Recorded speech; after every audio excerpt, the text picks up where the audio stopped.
Here in week 2, we'll be looking at chapters 3 and chapter 4. Chapter 3 is about family businesses, as you'll notice. Those are the businesses that are owned or managed by more than one member of the same family. And that would also include businesses that are owned by more than one generation in the same family.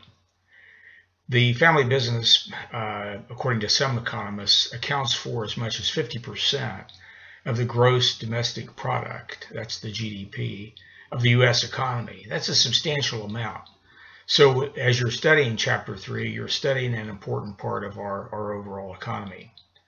You might also look around in your family and see a number of businesses that family members are owning, running, and perhaps you're involved in a family business as well.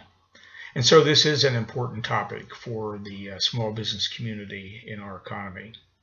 You know, there are a number of advantages and disadvantages of the family business, just as there are in any kind of a business. And we will discuss a number of those in the textbook discussions and in the quizzes and in the written assignment as well. There are a number of unique situations that arise in a family business. One of those is employing non-family members within the business. How do you hire the quality talent that you need that doesn't exist in the family? You have to hire people from outside the family. How do you make them feel part of the business even though they're not part of the family? That's a unique challenge that the family business faces. Another unique challenge that comes up in the family business is called succession planning. Now, of course, in any business, succession planning is an issue and needs to be addressed. What we mean by that is, by succession planning, is who is going to take over the leadership and the management of the business when the current leaders are no longer able or willing to do that. And sometimes this can be planned, and there should be a succession plan in any business. In a family business, the question is which of perhaps several members of the family is next in line to run the business. And sometimes this can lead to various family conflicts.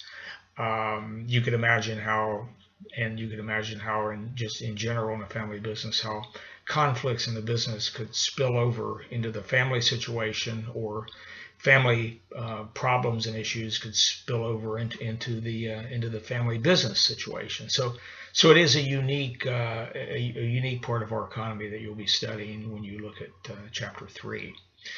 When you get into Chapter 4, it's also a unique topic in that we're looking at e-business and e-commerce. And you'll notice that the authors do a thorough job of explaining the differences between e-business and e-commerce. E-business is the broader topic. It includes business intelligence, customer relationship management, staying in contact with customers and perhaps other stakeholders through electronic media. It includes managing the supply chain. And many of the supply chain management functions that are performed every day, buying and selling goods and outsourcing product, outsourcing services, and so forth.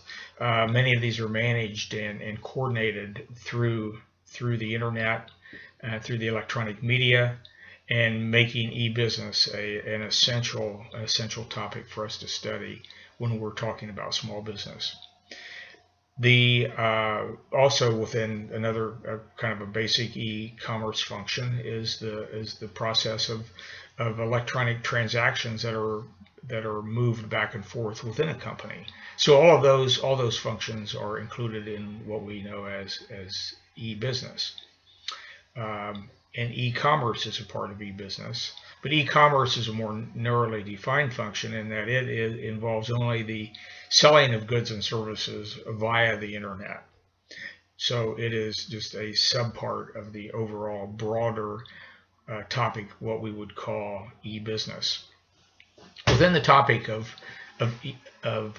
e-commerce, you'll be studying some different terminology that the authors have pointed out. They'll refer to a concept that you'll notice in the chapter called Pure Play, and a Pure Play is a company that is only involved in e-commerce, a company that is only selling its goods and services via the internet, as opposed to a term that might be familiar to you. It's what's called bricks and clicks. That's a business that has a brick and mortar, has stores and warehouses, but also sells by clicks. So that is, it is selling by the internet as well. And of course, we have many organizations, many businesses in our country are of the bricks and clicks variety, and of course we have many that are also pure plays.